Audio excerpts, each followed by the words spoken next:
Welcome back to another episode of the BMK Vision podcast. And today, Gary, we're going to talk about something that either no one ever tells you when they're giving this great advice, or something that is shouting and screaming in your brain before you move forward on what's probably the right decision to fire a bad client. So, yeah, that gap is real. The pain is real. You have a good reason to be scared. But, a few months in, you're going to feel like you made a mistake. And that feeling doesn't really mean that you did, though, right? It's just, it doesn't feel good. So we might, prescribe that was a bad decision. This sounded like a familiar conversation to you? All too familiar. All too familiar. All right.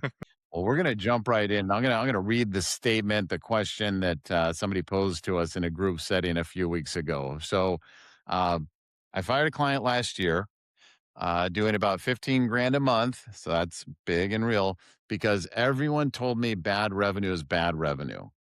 I've replaced maybe half of it so far, and honestly, I'm kind of pissed about it. At what point does that advice actually pencil out? Because right now, it doesn't feel like it did. So I'll let you take a first stab at that, or I'll ask you to.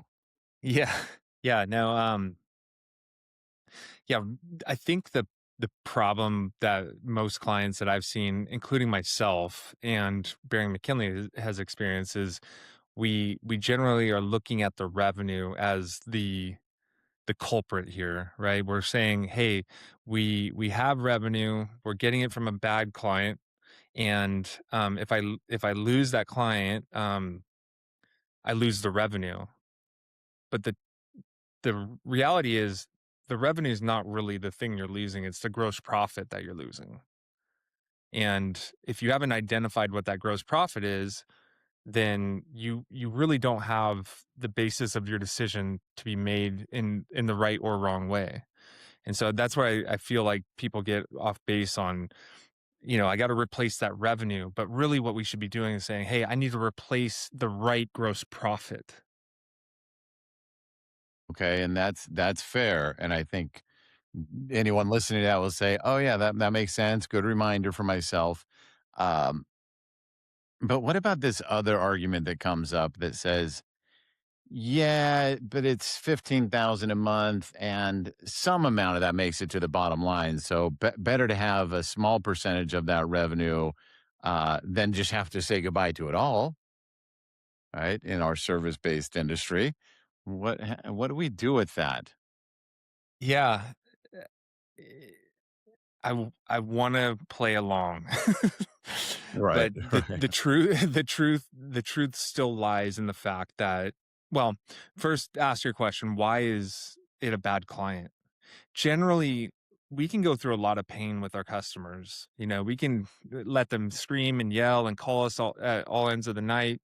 Um, as long as that money is good, we can forgive a lot of the things that make the client not so great.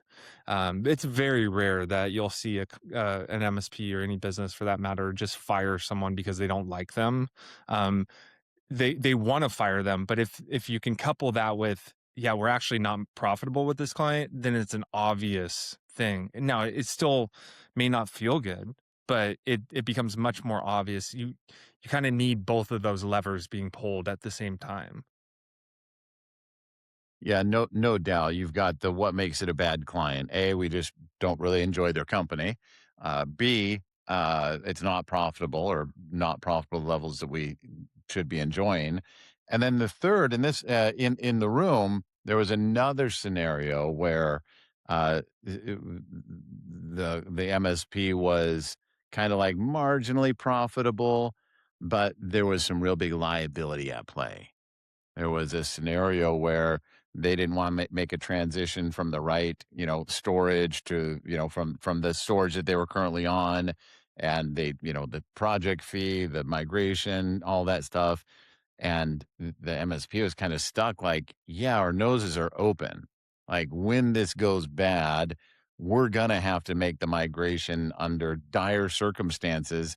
And we took it another step further and said, okay, well, when you do make that transition and you send them that five, $7,000 bill for the remediation, what's really going to happen? and there were two owners in the room, and one owner was like, "Mm, they're going to push back, and I'm probably going to just write it off." Which is, I mean, I was just so impressed that he was that honest about it. He wasn't gonna try to win the debate. It was real honesty, and that just I mean, I know that feeling, and it's a terrible feeling, but the thing that was compelling them, the thing I think was compelling them to do nothing or potentially do nothing was that massive addiction, that ego push that we all get from, "I'm 5,000,000. If I get rid of this, I'm gonna be 4.9 million, and I really like being 5,000,000." I don't wanna overemphasize that kind of diagnosis, but I also can't ignore it. What do you think?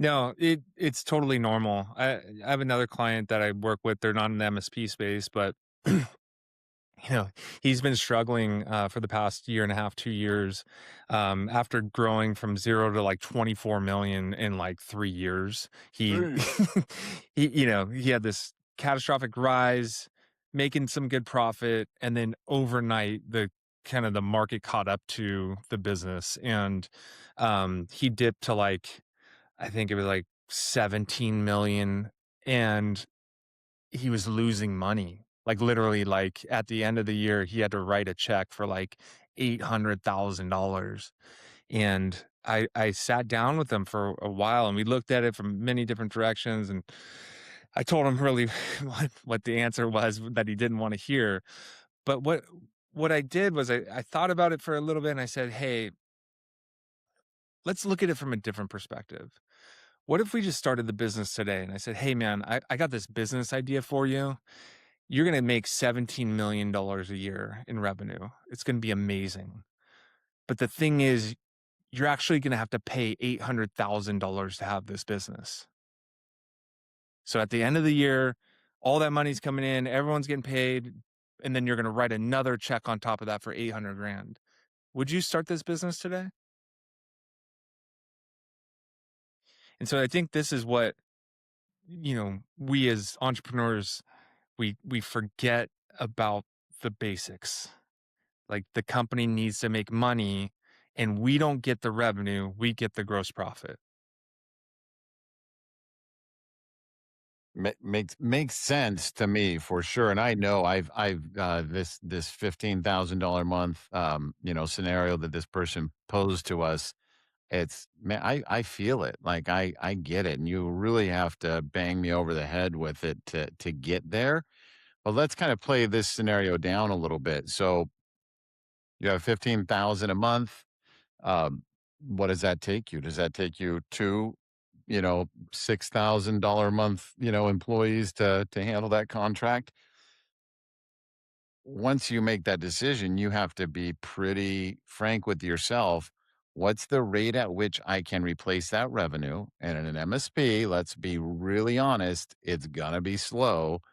Therefore, you're going to have to right size some staff. And let's just call it what it is. You're going to have to fire some people. Is there a third variable that I'm ignoring? Yeah, it depends, right? So if you don't have that sales engine to kinda get you back to, even, you may have to let someone go, and, that's the reality that we live in. We live in the fact that, we don't really make money unless we can service that client, and when we have that mismatch, that's really where we, have to make that tough decision. So, yes, I think the reality is at 15 grand, we're probably looking at, 70 hours a month, maybe a little bit more in business that we need to facilitate. So, like, that's a third of a tech. I don't think that, we really need to worry too much about um replacing that technician, having that technician in that seat, or 2 technicians for that matter. I think it's like, you could probably, you know, release a couple technicians and still facilitate the amount of, business that company had, or that client had. I still want to understand why they fired him, right? Like, if everyone said bad revenue, okay, great. but is it bad profit? If it's not bad profit, Yeah, it's you bad know, profit. yeah, In this it case, usually is. bad profit. Yeah. Yeah. And so there's just no solution for bad profit. I mean, we can raise their price. Um, you could potentially, let go of an employer or two to make it make more sense from a gross profit standpoint overall. But when there's that mismatch between, what we charge and what we have to pay to facilitate, I just there's no real clean way of doing that. It, and we trick ourselves often. For sure. And you get into like a $15,000 month. That's $180,000 a year. If you're a $5 million MSP, what is that? That's like 5% of your revenue, something like that, ish, probably less than that. That's significant. But if you take that moment of saying, okay, that $15,000 was generating 38% gross profit, and layer in all your other things of how you got to that decision. We had to place someone on site half the time, whatever it may be. You determined it wasn't a good relationship. That's the time to say, okay, well, let's look at the whole P&L here. Let's really look. Have we been 15% net profit? Have we been 42% gross profit? Has our service revenue ratio been out of whack for a couple of years? Without looking at their P&L, I can guess probably yes to all of those things. So that moment of this is the drain. Well, if you look at it just in that little box, you're almost missing an opportunity to say, let's recalibrate the whole doggone thing. How did we get here? Were we not raising our prices every year? Were we legacying these people for 3 transitions we've made in the business? Were we, hoping things would happen with projects that never came to fruition? It's time to look at the whole business and really recalibrate with remembering how this business makes money. Right? If you just look at it in that one isolated contract, you're not going to feel good because you're likely struggling to do all the other really tough things that come along with that big of a decision. Yeah, and just running the numbers, it's like, our Bering McKinley target for agreement gross profit is 65%, right? So if let's just say if it's really bad AGP for this client, right? Like that's the main reason. It's just the gross profit doesn't make sense. It's at 35%, right? Something low. And that's we've seen this over Yeah. time, Yeah. It's not an exaggeration. Right. Yeah. So when you think about, well, I need to replace this, and I need another 15,000 a month. If you think about that 65%, what you really need to replace it with is really closer to like 8,000. So if you can get another client at 8,000 at 65% gross profit, you now have the same gross profit that you were getting off the original bad client. Further, 8,000 kind of sounds like a couple of decent accounts. So, if you got 2 at like 4,000, which is much more realistic, at that same AGP, now we're back in business, Yeah. right? Yeah. And you're probably servicing those less overall, right? So you either created some capacity there, or you were able to let go maybe your weaker tech that, you had there just because you had all these people calling from that account. So when you start to digest it from really a financial standpoint and remove that revenue line, it lies to you. The revenue line lies to you, and the net profit line lies to you. If you look at those on their own, it's a mess. Look at that gross profit, look at that AGP per account, and really dissect that and say, hey, does it make sense to keep this client on? Yes or no? And if I didn't, how do I refill it? Man, it seems like a good decision. Like I'm struggling to see how a company like that could land a $15,000 a month contract couldn't land 2 $4,000 a month contracts in pretty quick time. We'll be right back with more, but first, here's a quick message from Bering McKinley. Most MSPs are constantly busy, chasing tickets, projects, and fires. But without structure, it's hard to know if the business is really improving. Vision from Bering McKinley is the system that helps you work on your business, not just in it. It connects leadership strategy with daily execution. Vision aligns people, process, and performance, creating clarity and rhythm from goals to results.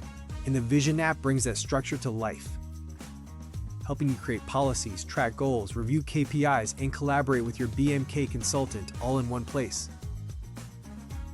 Behind it all, Jetson AI, your assistant inside Vision, helps you find answers, generate insights, and take action faster. With Vision, you gain visibility, accountability, and measurable growth. You're not guessing, you're improving. Vision, Jetson, and the Vision app, your path from strategy to results. Start transforming your business today.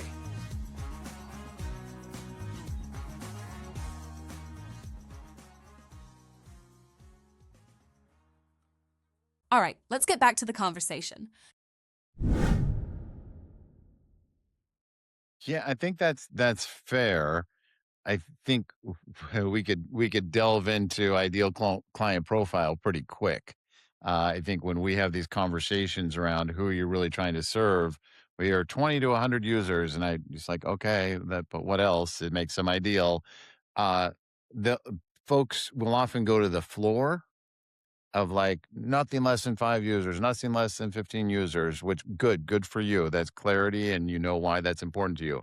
What they are less, frequently doing is saying, "What's my ceiling?" So you get in those spots, every couple few years where it's like, our average contract is 5,000, but here's this 20,000, this 25,000 thing. And it's like, dude, pretty high probability that that thing's going to destroy you. Either A, you're gonna just be so enamored with that revenue, you're gonna price it, and B, the demand level just might be something you haven't had to face with just yet. You can do it, I'm sure you'll do great, but the reality is you gotta talk about the ceiling. So, is if they can get a 15,000, should it be, predicted that they could also get some follow along new clients at that rate? Maybe, maybe not. Right? I think the challenge here is when your traditional, 2, $3 million MSP, fires $180,000, that's a slow path for most of them to rebuild that revenue, which I still think is not the reason not to make that call, of course. Yeah, it's interesting. I don't know the client, but yeah, it'd be interesting to understand what that makeup was for them. I mean, if they're at that 5 million, I'm imagining they have other clients of the same size. Um, so, but yeah, I mean, you're right. Like I remember my first client of that size. It was it was scary. I brought it to my team. I was like, hey, all hands, like I'm concerned. I sold them. They're ready to sign, but I need to check with you guys. Is this something that we could do? Like d- do we know how to support? I think it was like a 200 user environment or something. So I looking back, I completely underpriced it, but it was it was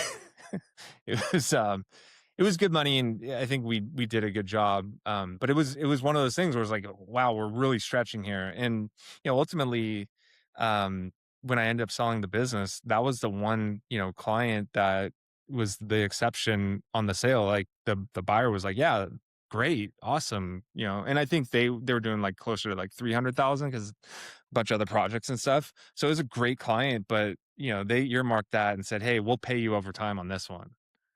And they were Nice. right. Wow. Like, they termed out after, I don't like a year or 2, maybe 2 years. Mm, Um, mm. so yeah, so we gotta be careful as MSPs, getting that lopsided deal in there, because it doesn't always work in your favor. So, just having gone through similar situations at Barry McKinley and clearly lots of situations with clients over the years, uh, I don't know, man. I'm like, look at that opportunity to fire some technicians that you were on the fence about. Like, I don't know. I'm a nice guy. I care about people, but for some reason, that's usually where I'm going. And maybe I'm just personalizing it to scenarios I've personally been in. But maybe recalibrate me around that a little bit because that is my like, this is a great opportunity. You can get all these things shored up on your P&L and, get back to the basics. No, yeah, you're right. And I think the longer we stay in that state, it's like you start to make these decisions. I remember having a conversation, something like, yeah, but it's paying these guys salaries. Like all these guys have a job because this really big client that we have that we're totally undercharging and we have no ability to change that. Um, and that's right. I mean, it is paying for them. And if you can make a little bit, but like every time I hear that, I'm like, I I just freeze and I go, okay, am I wrong here? Is this the reality is like, hey, we should just be in business to just make sure that everyone gets paid? And every time I think of that is like, oh yeah, except for the owner. Like everyone gets Right. paid except for the owner. Right. And like when you're going through it as the owner, and you're not getting paid, it can last you can get through it. It can last a while, maybe your whole career. Um, but when you look back at it, it's like, what if you were getting paid? Do you think you would have been under less stress? Do you think you would have been made better decisions? Do you think that you would have been able to take more risks? Like all of these things hold you back, and it doesn't always make sense when you're in it. But when you take enough time to really consider what we know is to be true is we're not making enough money for the business to be healthy, we find ourselves in the answering it the same way as like, yeah, it just doesn't make sense. Yeah, that everyone gets paid, that pays these people's salaries, but the owner. I'm gonna be careful not to drag us down this too far, but that was the sobering moment for me. Um, in this time together, there was another person in the room, and he had made a really tough decision where he, had kind of a VAR side of the house and an MSP side of the house. And the VAR side of the house, we know those margins are very slim, and we're talking millions and millions of dollars of VAR revenue. And he kind of raised his hand and said, "Hey, I did the same, like not too distant in the future." Said I had to shed that entire business. I had bad culture with, the sales team, all these things. And then later in the conversation, after almost everyone had left, I'm talking to him because he's a very high performer, just awesome dude. And he sees very clearly, but he's like, "Yeah, I make, mid six figures." He's like, "That's nothing." He said, "I don't get to pay myself from profits the way I'm used to in other businesses that I've had." And it was like, man, I wish everyone could have heard that because many of the MSPs are used to, yeah, I make a couple hundred grand a year off of my $3 million MSP. Yeah, we're like 6, 7% net profit. That's fine. Yeah, they may not call it out as that's fine, but it's been years since they really lived in that I make my money through the profits. They just get this kind of little engine of a nice modest salary that they've adapted to, and they've forgotten the upside benefit to what really could happen if you right size this business and make it a, 15, 17% net profit business. Yeah. Yeah, we normalize those kind of things over time. I think a lot of MSPs start in a similar fashion where it's like they were really good tech at a company, they're making a decent living. They decided it was time to go out on their own for various reasons. And then the first few months it's working out and they got paid more than they ever got paid in their job. And like that's the moment where they go, "Oh my God, this is amazing." And it's also the moment that they generally stop making more money. Right. And Right. why not? Because, it's obviously enough money for you. It's way more than you had. Plus you got to now hire people. So you don't even get a choice, right? Like it's just kind of that's where it goes. But we either forget or don't turn the corner on it and say, no, no, no. I'm targeting growth. I'm targeting profit. y- you know, Making more money isn't necessarily always the most important thing. But like I said, the amount of stress that you put yourself through is a bit like there should be some payoff. Just making a better paycheck, which by the way is not better for the most part if you don't fix this problem. You just made yourself a different job. Um, so yeah, so that top line revenue is the vanity. It doesn't matter. Um, that bottom line net profit sometimes is never increasing. So that number kind of lies to you as well. That AGP on the accounts in this case, or the gross profit in general, is really your tell. Are you doing the right thing? And Josh, the other thing I want to bring up is which I think is largely missed with these like bad client reviews. It's often that you hear as the owner that it's a bad client by looking at the financials, right? Like you can tell, like, hey, we're doing too much for this client. They're not paying us enough, or I sold it 3 years ago at a rate that I would never sell it at today. What you don't hear as much is how much pressure and stress your guys are going through, your girls are going through during servicing that client. So if they're really bad, they're never satisfied. They're always trying to negotiate the bill. They're maybe calling people direct. Whatever is really causing them to be toxic. That culture drag is like the most important part, and we we lower that as far as the risk rating, or to the company, because we're looking at that revenue. We're like, oh, 15 grand, we can't get rid of that. But it's like, hey, everyone wants this client gone. Yeah. Yeah, there's no doubt. There's no doubt that that's, you get the general low grade, we have a problem with, some various clients here or there, but then you definitely, everyone knows that really not fun company. And it's almost a gift if they're not profitable. And it's a gift to your team when you say, I'm going to relieve us of this problem. All right. Yeah, for For sure. sure. So I think that's, this person didn't make, a bad call. They made a hard call. Right, that's a hard call, and those two things can feel really identical for several months, and it might be 6 months, it might be 7 months, and then they don't struggle with that decision. It suddenly feels right, but it will be a hard journey. We just have to make sure that we're focusing on where we're going, not where we've been.